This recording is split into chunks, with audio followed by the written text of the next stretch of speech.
Se você soubesse o quanto é intenso no meu peito o amor que eu tenho por você e o que guardo aqui dentro. Se você voltasse sempre, se houvesse intimidade, certamente deixaria de implorar por outro amor. Na distância é tão difícil ser amigo de alguém. Olhe para mim, preciso lhe dizer que eu espero por você e não me canso de esperar. A porta aberta eu vou deixar. Se quiser pode voltar e eu espero por você. Não me canso de esperar. Meu coração se alegrará quando você se aproximar.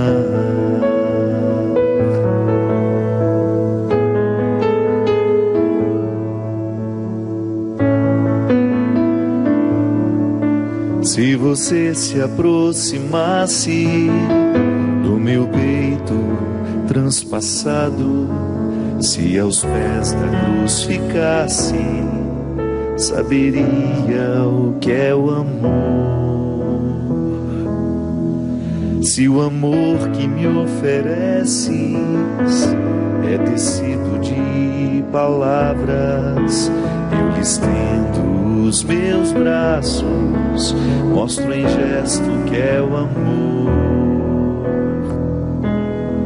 Na distância é tão difícil ser amigo de alguém. Olhe para mim, eu preciso lhe dizer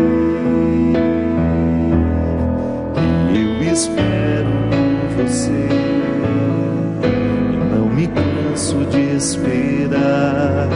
A porta aberta eu vou deixar. Se quiser pode voltar e eu espero por você. Não me canso de esperar. Meu coração se alegrará quando você se aproximar. Muito boa noite, é com muita alegria que nós começamos mais um programa de Direção Espiritual. Obrigado pela oportunidade de entrar na sua casa, de estabelecer com você este momento de comunhão para falar daquilo que nós acreditamos mesmo. E para mim é muito importante isso. Eu sempre digo que a oportunidade de fazer o programa Direção Espiritual é falar sobretudo aquilo que eu preciso me recordar diariamente. Não estamos prontos? Aquilo que eu partilho com vocês é a dinâmica da minha vida cristã também. Hoje a gente começa com essa música nos lembrando que Deus não se cansa de nos esperar. Você sabe que como padre um grande desafio que eu tenho é justamente convencer as pessoas de que elas são amadas por Deus. Nós acreditamos muito na nossa miséria. Nós prestamos atenção demais nas nossas misérias. Não que isso seja ruim. Prestar atenção nas misérias não é nenhum problema, pelo contrário, a gente fica atento. O problema é quando a gente só presta atenção nas misérias e a gente não dá um passo na direção da superação delas, que é justamente acreditar que Deus nos ama mesmo assim. A gente só é capaz de superar uma fraqueza quando nós somos amparados de maneira amorosa por alguém. E o que é interessante é que o amor do outro nos ajuda a viver a dinâmica do amor próprio. Quando eu sou amado por alguém, eu reforço as minhas reservas de amor próprio. E é por isso que a boa nova consiste em apresentar às pessoas à pessoa de Jesus.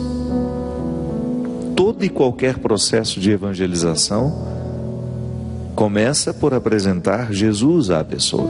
Você sabia que Deus se encarnou, viveu entre nós, num homem chamado Jesus, que causou uma profunda revolução no seu tempo? Sabia que essa revolução foi causada justamente porque ele tinha coragem de amar os miseráveis, de incluir os que estavam julgados à beira do caminho? Aliás, boa parte das histórias que você vai conhecer de Jesus através dos evangelhos, que são 4 evangelhos, Lucas, Mateus, João e Marcos, as histórias que você vai encontrar aqui, que nos revelam quem é Jesus, muitas delas são contadas à beira de alguns caminhos. Jesus não ia para algum lugar. O mais importante não era chegar, era por onde ele passava e com quem ele se encontrava. O Evangelho está cheio de narrativas assim, de Jesus encontrando pessoas que estavam à beira do caminho, como o cego Bartimeu. Não sabemos quantos anos ele passou ali à beira do caminho. O certo é que aquele homem já estava acostumado em ser julgado fora. Ele pertencia à periferia social. Ele estava apartado por causa da cegueira. Porque era cego, ele não podia tomar um caminho, ele não podia seguir. Então, ele ficava ali à beira do caminho, ouvindo quem passava. Ele não via quem passava, ele ouvia. E ele não podia ir a lugar nenhum, porque estava cego. E essa cegueira, a parte que ele vivia por ser cego, era muito reforçado também pelo discurso religioso do seu tempo, que compreendia a enfermidade como uma maneira que Deus tinha de dizer que não estava muito satisfeito com aquela pessoa. Uma enfermidade que dá ao religioso o direito de não querer o outro por perto. Uma injustiça legal, né? Legalizada. Um desamor legalizado que a religião permitia. Aquele homem que estava à beira do caminho, de repente ouve a voz de Jesus e não pensa 2 vezes. Manifesta o desejo de encontrá-lo. Imediatamente alguém diz para ele: cala a boca, não perturbe. Mas de repente uma outra voz diz o contrário: levanta-te, coragem, vai até ele. E o Evangelho diz que ele saltou, se desenrolou do seu manto. Primeiro ele se desenrola do manto, salta e corre ao encontro de Jesus. Tão significativo esse desenrolar do manto, né? Como se ele estivesse jogando fora toda a estrutura que o mantia preso à beira do caminho. Neste manto, todo o preconceito das pessoas, todas as justificativas que este homem já havia acreditado, que lhe fixavam naquele lugar. Sim, porque vai indo, a gente acostuma. A gente se acostuma com a escravidão, a gente se acostuma com o abandono, a gente acha que a gente merece aquilo mesmo. Certamente todas as falas que foram ditas a este homem provocaram este envolvimento que está no manto. O manto travava este homem no chão. E é interessante, né? Se você está enrolado, você não tem como sair, saltar. Você precisa primeiro desenrolar o manto, para depois você ter coragem, condições de dar um salto. Então o Evangelho diz que primeiro ele se livrou do manto que o amarrava. E então ele dá um salto e caminha na direção de Jesus. E estando diante de Jesus, ele escuta uma pergunta tão óbvia. Jesus olha para ele e diz: o que queres que eu te faça? E aquele homem só queria uma coisa: ele queria enxergar. Ele queria ter o direito de voltar a enxergar. Porque se ele voltasse a enxergar, ele poderia retomar o caminho.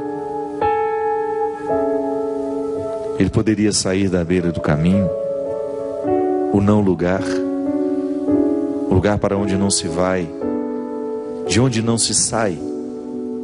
Quem está à beira do caminho não está indo a lugar nenhum. Mas ao ser curado, ele sabia que ele poderia voltar à estrada e encontrar um lugar para onde ele ir. O cego já tinha se tornado mendigo também, porque por ser cego não podia trabalhar, não tinha como buscar o seu próprio sustento. A cegueira havia desencadeado a mendicância. E ele sabia que se voltasse a enxergar, ele perderia a escravidão do manto, ele sairia da beira do caminho, ele deixaria de ser mendigo, ele retomaria a sua dignidade.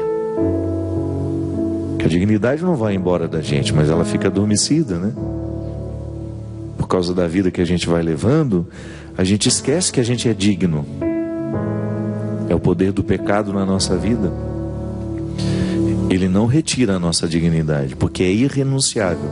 A dignidade humana não pode ser retirada nem quando eu me torno um criminoso.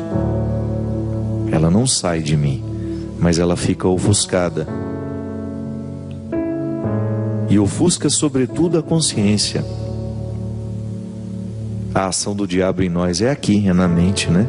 Ele vai possuindo o nosso pensamento. E ele vai semeando a gente de pessimismos, de maldades que nós praticamos contra nós no primeiro momento. Autodesprezo, falta de amor. E quando a gente deixa de se amar, nós nos tornamos um território favorável à indignidade. Então, aquele homem estava esquecido de que era digno. Tantos anos amarrados naquele manto, tantos anos amarrado naquele manto, esqueceu-se de tudo o que possuía como riqueza. E aquela palavra de Jesus para ele foi significativa demais. O que queres que eu te faça? E naquele momento então, Bartimeu, que eu veja, Senhor. E o que é mais interessante é que Bartimeu foi no essencial. Outro dia preguei um retiro sobre isso. Se Deus estivesse diante de mim e me perguntasse: Fábio, o que queres que eu te faça? Eu tenho tanto medo de dar a Deus a resposta errada. Sabe por quê? O nosso jeito de viver nos superficializa tanto que a gente costuma não ter acesso ao nosso querer mais profundo. A gente só conhece os quereres à flor da pele. A gente só conhece o que é superficial em nós. Ah, eu quero isso. E de repente o isso que eu quero não corresponde às minhas necessidades fundamentais. Bartimeu, por exemplo, sabe que a única coisa que ele precisa é voltar a enxergar. Isso é essencial para ele, é fundamental. E ele não dispersa o pedido. Ele vai no fundamental. E então ele descobre que porque está pedindo um fundamental, aquilo que ele de fato precisa, Deus não lhe nega. Porque Deus não é um pai que fica fazendo o que os filhos pedem, as paixões, né? Ou os caprichos, não. Toda vez que eu peço a Deus uma realidade que não é para mim, Ele vai me negar. Eu posso até duvidar do amor dele por mim, porque me negou aquilo, mas o próprio tempo vai se encarregando de me mostrar que aquilo que Deus me negou era apenas uma prova de amor. Eu preciso ficar muito atento àquilo que peço a Deus, Sim, porque eu, quando estou movido pela superficialidade do querer, eu peço a Ele apenas aquilo que quero e não o que de fato preciso. E o querer precisa estar unido à minha necessidade.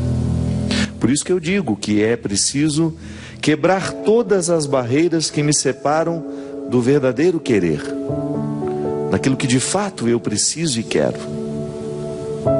Em Bartimeu, o olhar de Jesus, a palavra de Jesus, quebra radicalmente todas as estruturas e vai no fundamental dele. É porque esse homem estava tão mergulhado na miséria, minha gente, que não havia tempo para a futilidade. Ele não pediu para ficar rico, ele não pediu uma casa na praia, ele não pediu o supérfluo. Ele pediu só para voltar a enxergar.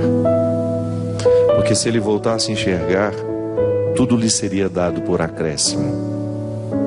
Voltar a enxergar era o milagre original que poderia gerar muitos outros depois. Mas era a origem de tudo, ele precisava enxergar. Porque se ele voltasse a enxergar, ele teria condições de sair da beira do caminho. E aquele gesto amoroso de Jesus disse a ele justamente o que essa música diz a nós hoje: que Deus espera por nós,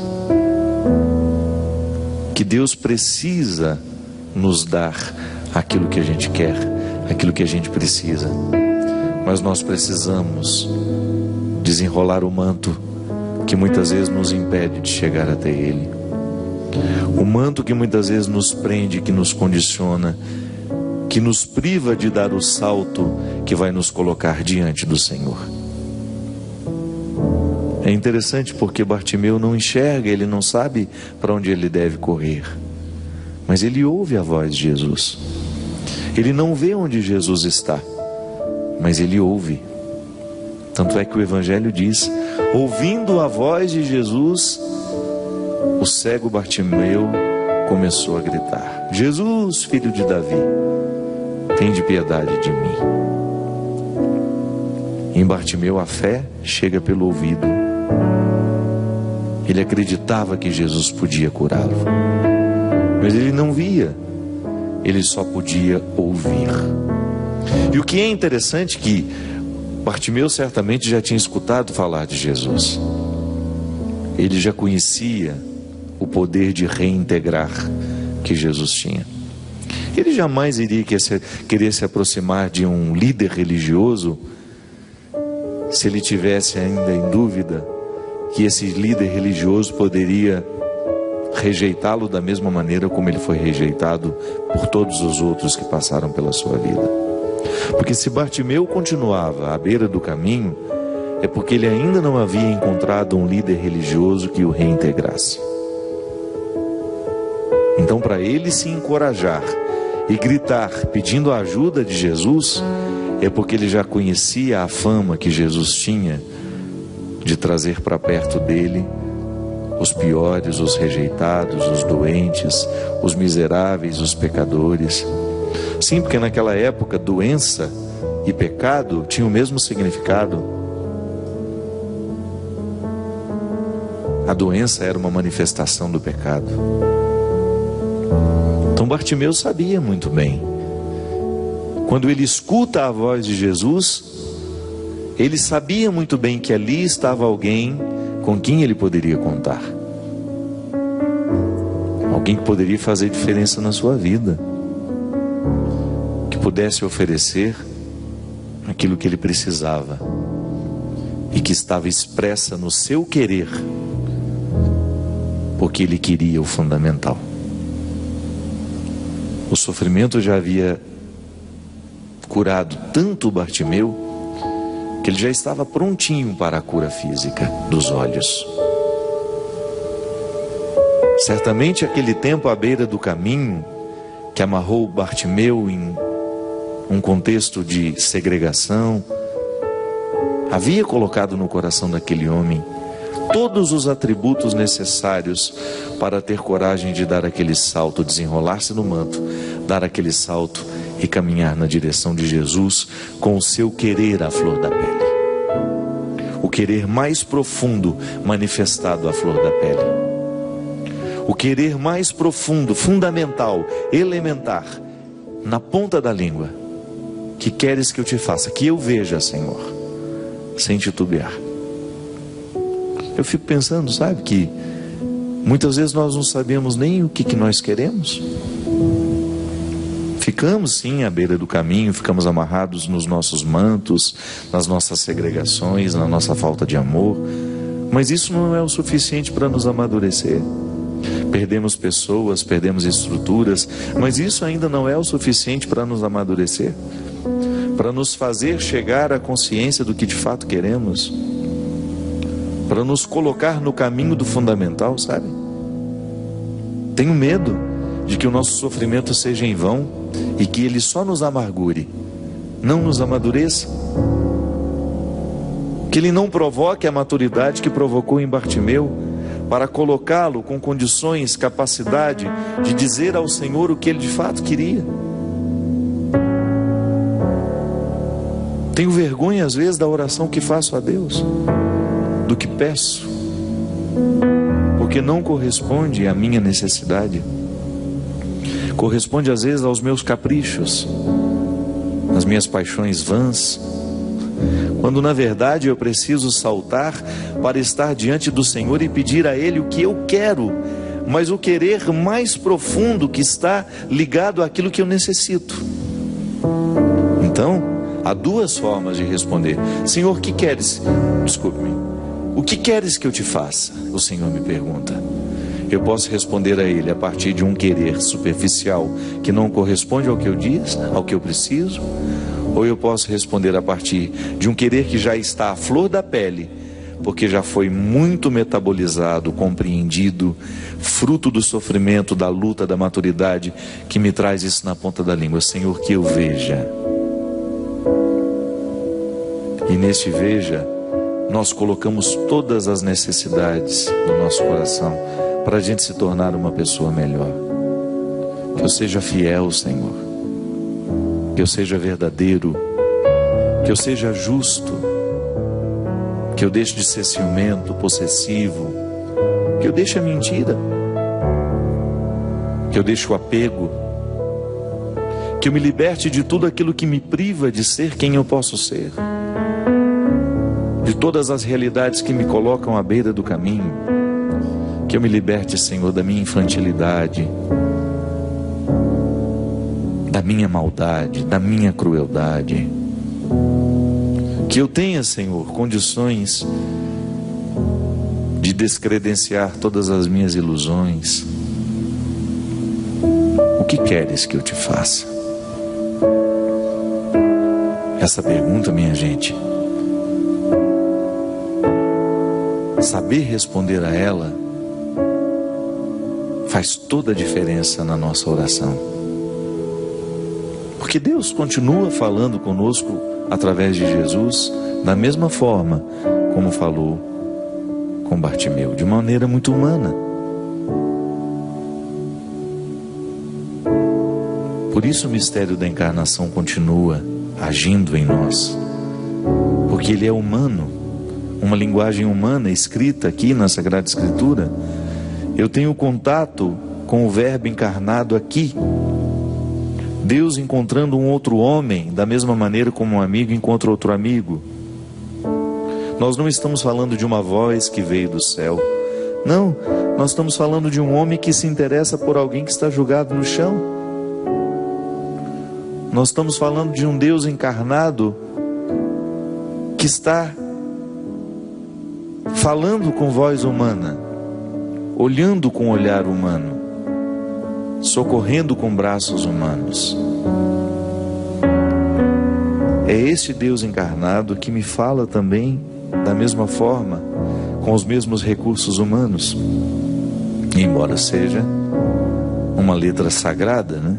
Uma história santa, mas os elementos que constituem essa história são todos humanos, para que a gente tenha condições de compreender que o que aconteceu com Bartimeu acontece comigo, com você. que nós também temos às beiras dos nossos caminhos. De vez em quando nós também estamos às beiras.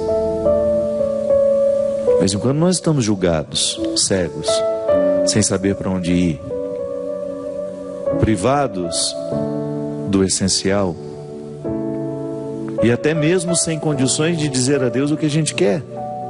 Tamanha a nossa confusão mental, afetiva, psíquica, espiritual, tamanha a desordem da nossa vida, tamanha a nossa falta de autoconhecimento,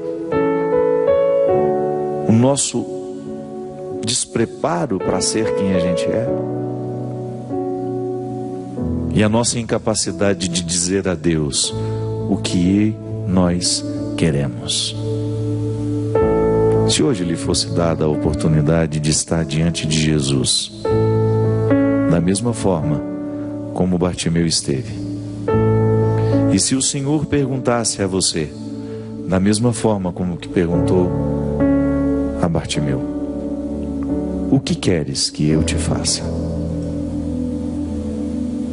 O que tu responderias para ele?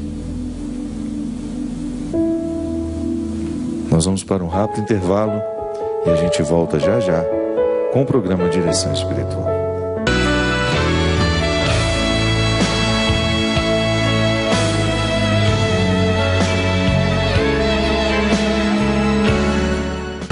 Estamos de volta com o programa Direção Espiritual. Muito obrigado pela sua companhia, muito obrigado pela sua indicação. Você que nos anuncia.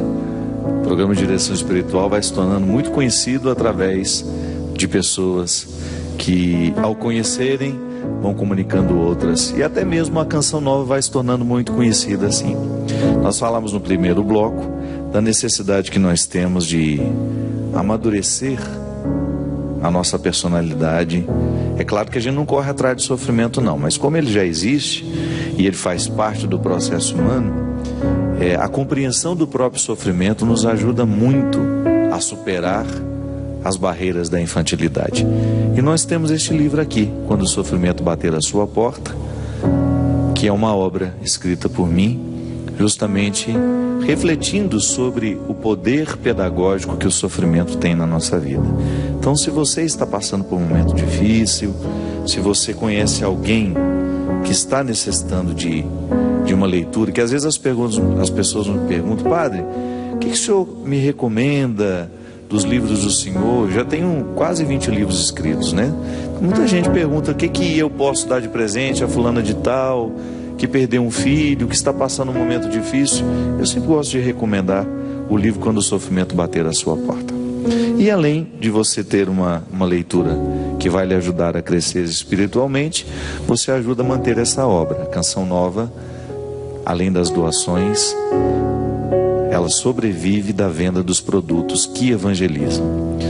O departamento audiovisual daqui, que chama-se Davi, é responsável pela distribuição. Então, se você ligar 0 operador 12 3186 2600, você pode fazer o pedido deste livro e recebe na sua casa. Ou então, nas livrarias de todo o Brasil, o livro Quando o Sofrimento Bater a Sua Porta está à disposição.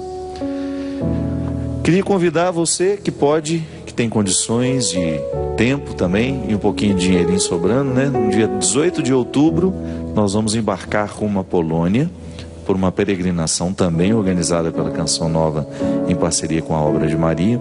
Muita gente não sabe, mas as peregrinações da Obra de Maria com a Canção Nova tem um trabalho social maravilhoso na África, de maneira muito especial em Moçambique. Você que já peregrinou com a Obra de Maria em parceria com a Canção Nova, já ajudou essas obras. É uma maneira que nós temos de também dar a nossa contribuição a esse povo tão sofrido lá, povo africano, de maneira especial em Moçambique, numa missão muito bonita que a Obra de Maria tem lá. Dia 18 de outubro, nós vamos embarcar para a Polônia, vamos conhecer o Santuário da Divina Misericórdia, vamos aproveitar essa mística do Ano da Misericórdia, vamos passar também para conhecer rapidamente a República Tcheca e depois o Santuário de Nossa Senhora. É 1000 vezes admirável, né? 3 vezes, eu sempre falo 1000 vezes, gente. 3 vezes admirável, que para mim é 1000. na Alemanha. Boa noite, seu Cristian. Não te cumprimentei, né? Como é que você sabe que é 3 vezes? Você é devoto dela ou não? A capelinha vai na sua casa.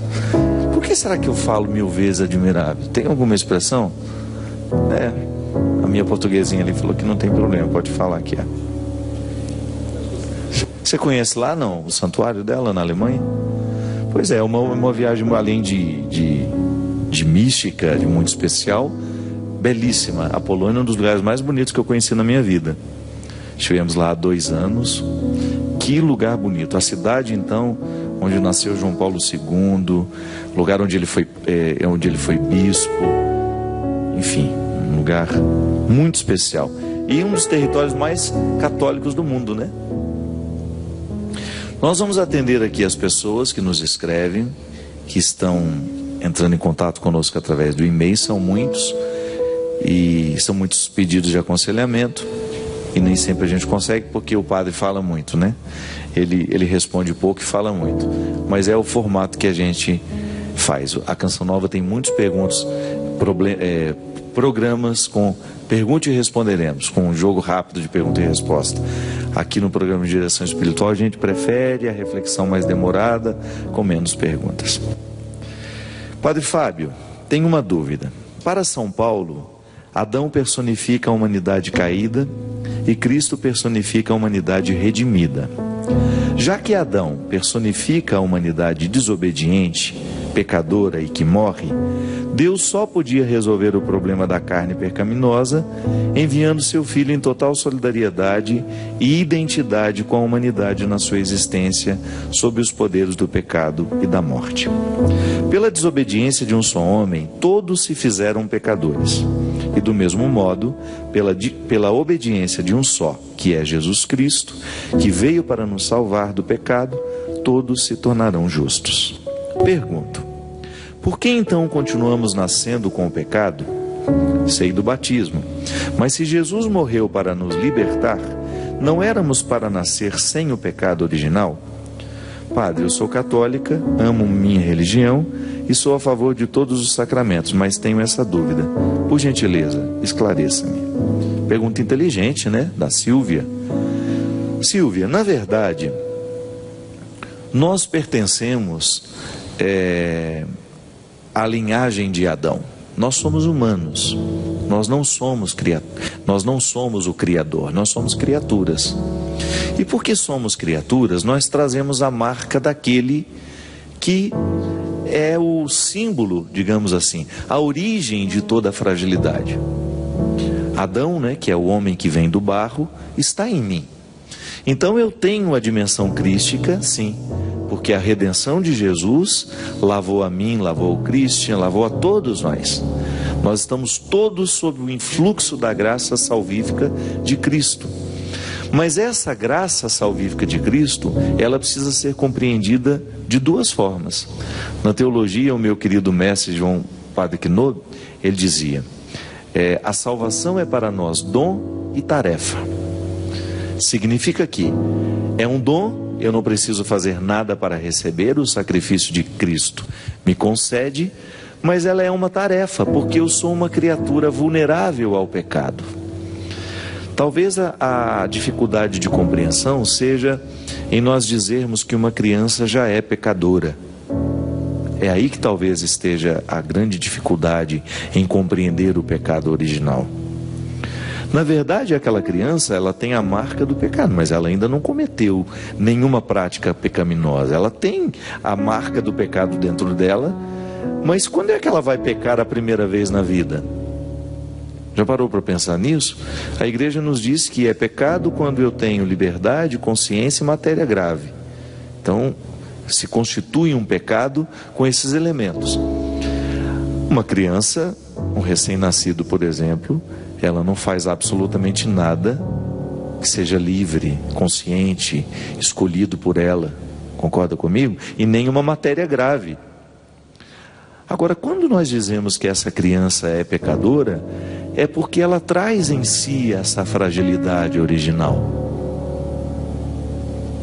E quando nós a batizamos, nós mergulhamos essa criança no dom da salvação que Jesus nos oferece. Mas isso não é uma mágica. Ah, batizou, está salvo. Não. Volto a dizer, a salvação é dom e é também tarefa.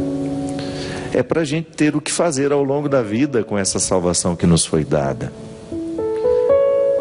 Aqui no início do programa, Silvia, nós dizíamos que o cego Bartimeu ficava à beira do caminho. Ele estava à beira do caminho porque ele era cego, ele não sabia prosseguir, ele não tinha condições de prosseguir. E esse estar à beira do caminho é muito significativo para nós que vivemos a dinâmica da salvação. Quando eu sou batizado, eu recebo todas as possibilidades da salvação. Todos os favores do Cristo me foram dados, mas eu preciso desenvolvê-los. É por isso que a gente leva no batismo pai e mãe e padrinhos, que são justamente aqueles que vão se comprometer pela criança naquilo que a criança ainda não é consciente. Tá bom, nós estamos mergulhando essa criança nas águas do batismo, ela está recebendo a vida salvífica de Cristo, ela está sendo salva, mas nós a ajudaremos no desenvolvimento dessa salvação, na tomada de posse do grande presente que hoje ela está recebendo. Então é por isso que a vida cristã, que começa no batismo, ela vai iniciar em nós o florescimento dessa semente que nos foi dada. Então, da mesma maneira como uma semente é jogada no chão, ela precisa ser cultivada para ela tornar-se todas as possibilidades que estão ali dentro dela. Não é assim? O batismo é a mesma coisa, Silvia. Eu estou recebendo a salvação em mim. Tá bom, mas padre, mas Jesus já nos salvou? Sim, mas Ele não vai me salvar. A salvação não vai desconsiderar o meu processo humano. A salvação que Jesus me oferece, ela vai pedir a minha resposta. Porque se então nós compreendêssemos que a salvação de Jesus não vai pedir uma resposta humana, a gente pode fazer o que quiser da vida, mas aí eu corro o risco de passar a minha vida inteira sem buscar o melhor de mim, porque já estou tranquilo com aquilo que já me foi oferecido. É igual o filho de pai rico, né? Que não aprende a trabalhar porque confia na riqueza do pai. Não, na vida cristã não pode ser assim. Eu sou rico, mas eu aprendo a trabalhar. Eu já possuo a salvação e eu vou desenvolvê-la através do meu esforço, da minha luta. E é interessante porque aí você poderia dizer, mas então é o nosso esforço que nos salva. Ele ajuda, mas o movimento primeiro, anterior, é de Deus. Santo Agostinho dizia que até para eu me reconhecer pecador, eu já tenho que estar sob o influxo da graça. Então Deus vem antes de tudo, e até para eu me converter, eu preciso já estar munido da sua coragem, do seu favor. E isso que é interessante.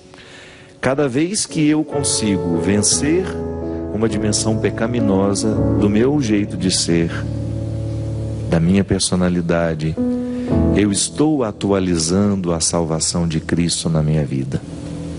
Sabe, é como se eu estendesse os braços e dissesse, opa, isso aqui me pertence. E é o esforço de estender o braço. A nossa fé é operante, isto é, ela nos coloca em ação. Eu creio na salvação e vivencio a dinâmica da salvação nos meus dias. Eu não cruzo os braços esperando pela salvação. Eu vou trabalhar no meu dia a dia. Eu vou lutar por uma vida virtuosa. Vou lutar diariamente para que o dom que me foi dado se manifeste. E o que é interessante, minha gente, é que a igreja nos ensina as duas dimensões da salvação. Nós falamos de uma salvação escatológica, isto é, após a minha morte, após a sua morte. Nós acreditamos na eternidade e acreditamos que essa nossa parceria com Deus, claro que tem sempre a primazia dele, a ação primeira é sempre dele, a ação primeira e última é dele. Essa ação nos qualifica, nos dá o direito de viver a eternidade, de desfrutar a eternidade. Mas a gente também tem que pensar na dimensão histórica da salvação. Quando eu opto pelo Evangelho, eu qualifico a minha vida aqui na terra. Eu tenho muito mais condições de ser feliz por causa do Evangelho do que se não tivesse. Então, é uma experiência de salvação acreditar em Jesus, porque Jesus só me pede coisa boa. Ele me salva da minha miséria quando eu penso como Ele pensa. Sabe? Isso é muito interessante. Eu tenho muito medo de um discurso religioso que nos faça desejar a eternidade sem pensar na satisfação de ser quem a gente é aqui hoje. Eu não posso fazer um discurso alienante que só prepare as pessoas para a vida após a morte. Não. Eu acho que isso é até uma consequência natural de uma vida bem vivida aqui. Preciso recrutar todas as qualidades da minha personalidade. Preciso vencer todos os obstáculos que são próprios do meu temperamento. Porque a salvação, ela vai se manifestar de maneira diferente, de acordo com a história de cada um de nós.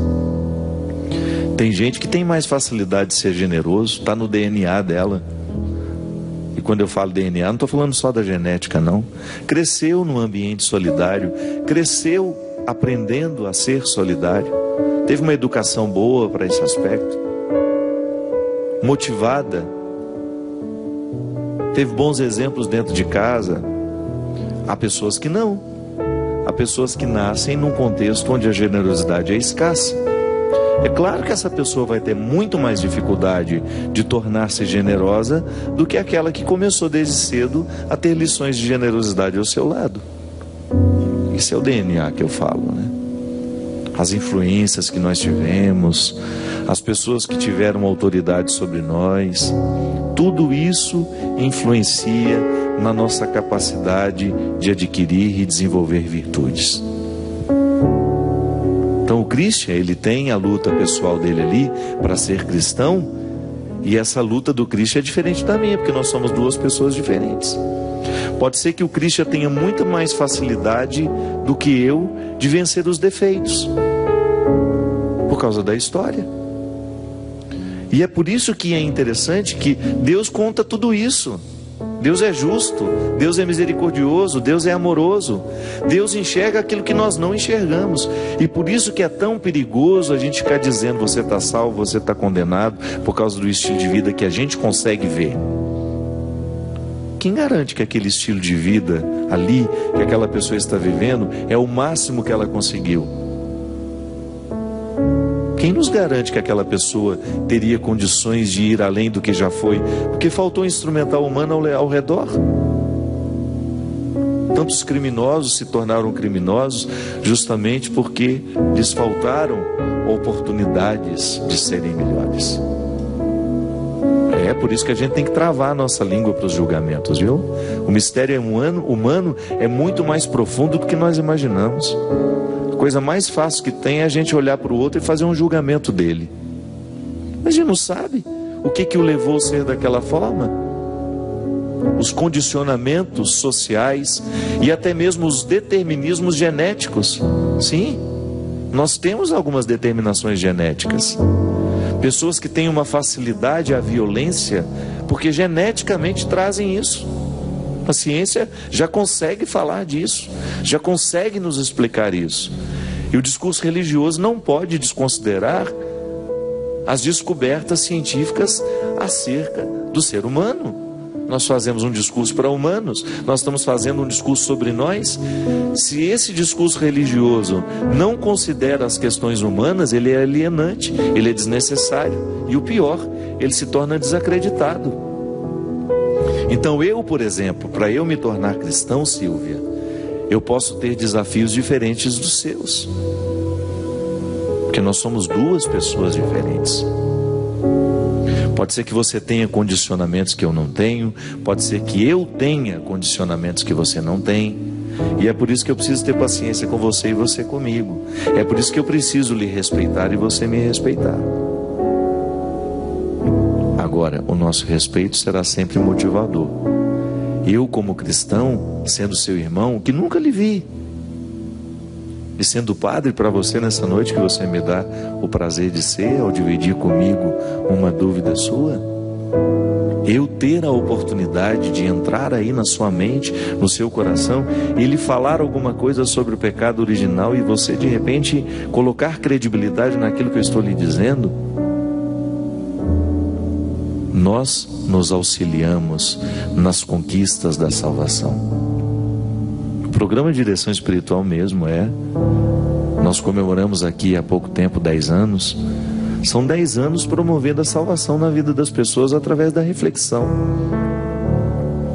E nós acreditamos nisso mesmo. Nós temos muitos defeitos, mas Deus ultrapassa todos eles e age de maneira poderosa na vida de quem nos assiste.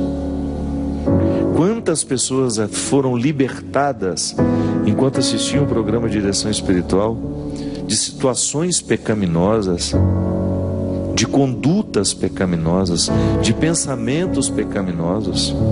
Então ali, aquele pecado original que está em mim, que está em você, em todos nós, ele perde a sua força porque houve uma ação salvífica em nome de Jesus. Então a gente recruta todas as forças do Cristo e atualiza em nós. Não é fantástico, Silvio? Aí a gente modifica essa visão pessimista que às vezes a gente tem de nós mesmos. A gente precisa pensar que Deus não perde a oportunidade. Toda e qualquer oportunidade que Ele tem na nossa vida, Ele nos arranca da beira do caminho. Porque Ele nos quer caminhando, Ele nos quer desbravando horizontes, construindo um futuro feliz. Sim, a ação de Deus na nossa vida é sempre nos despertar para que a gente tenha coragem de sair da beira do caminho. Vamos caminhar, vamos buscar um futuro melhor para nós. Não podemos perder tempo, não. Eu sei do pecado que me habita, você sabe do seu. Mas é apenas um detalhe a ser observado, porque o que prevalece em mim é a graça divina. E essa é a partir do filtro dessa graça que eu olho para o meu pecado. É por isso que eu não me desanimo, porque o dia que eu começar a olhar para mim através do filtro do pecado, eu vou me tornar uma pessoa pessimista. A partir do momento que eu olhar para o outro com o filtro do pecado, eu vou me tornar uma pessoa preconceituosa, eu vou me achar melhor que ela. Agora, se eu coloco o filtro da graça de Deus, da ação salvífica de Jesus, eu começo a ter uma visão diferente da minha miséria. Eu começo a ter uma visão diferente da miséria do outro. Eu vou me sentir muito mais desejoso de colaborar do que prejudicar. Porque eu sei que a mesma fraqueza que está em mim está ali. E nós precisamos juntos promover, destravar essa ação salvífica que já está em nós. Porque apesar de sermos pecadores, nós também somos redimidos. Somos novas criaturas, como dizia São Paulo. Fazemos novas todas as coisas. Sim, porque se Deus faz novas todas as coisas, eu também tenho este poder, porque foi Jesus que me disse, através dos discípulos, é claro. Eu me coloco lá naquele grupo. Olhai para as coisas que eu faço, e podereis fazer ainda maiores. Preste atenção naquilo que eu estou fazendo, nos milagres que eu promovo, nas transformações que eu realizo. E vocês, como igreja depois, como líderes, como cristãos, poderão fazer ainda maiores. Não é fantástico isso? Então, essa conversa é comigo e é com você, viu? que está aí à beira do caminho também, que às vezes é muito parecido com Bartimeu, cego, enrolado no manto, reclamando da vida. Deus lhe quer na luta, buscando o seu espaço no mundo. E o mais bonito, fazendo ir com você aqueles que estão parados. Porque depois que a gente é transformado, nós não vamos ficar indiferentes àqueles que estão à beira do caminho. Onde existe um ser humano transformado, ali ele estará transformando também. Porque Deus age em mim assim. Ele transforma a minha vida e me motiva a transformar a vida de quem passar pelo meu caminho. E se hoje você passou, eu tenho a graça de arrancar o manto com você. Sim, porque eu também vivo assim às vezes, amarrado no manto dos meus preconceitos, dos meus medos, do meu pecado, da minha cegueira. E aí, a gente dá um salto, caminha na direção de Jesus, olha nos olhos dele e escuta a frase: o que vocês querem que eu faça a vocês? Que a gente veja, Senhor, que a gente ande, que a gente seja curado das nossas misérias, do nosso pecado. Porque se assim for, nada mais nos faltará. Muito obrigado pela sua companhia. Obrigado pela oportunidade de retirar os mantos do meu coração e de ajudar você também hoje, nessa noite, através dessa reflexão, a arrancar os seus também. Não se prenda. Não permita que os determinismos da vida, do olhar do outro, dos preconceitos, lhe privem do que Deus reserva para você. Derrame sobre nós a bênção e a proteção do céu, do Deus Todo-Poderoso, Pai, Filho e Espírito Santo. Amém. Até a semana que vem, se Deus quiser. Na distância é tão difícil ser amigo de alguém. Olhe para mim, preciso lhe dizer que eu espero por você e não me canso de esperar. A porta aberta eu vou deixar, se quiser pode voltar. E eu espero por você, não me canso de esperar. Meu coração se alegrará quando você se aproxima.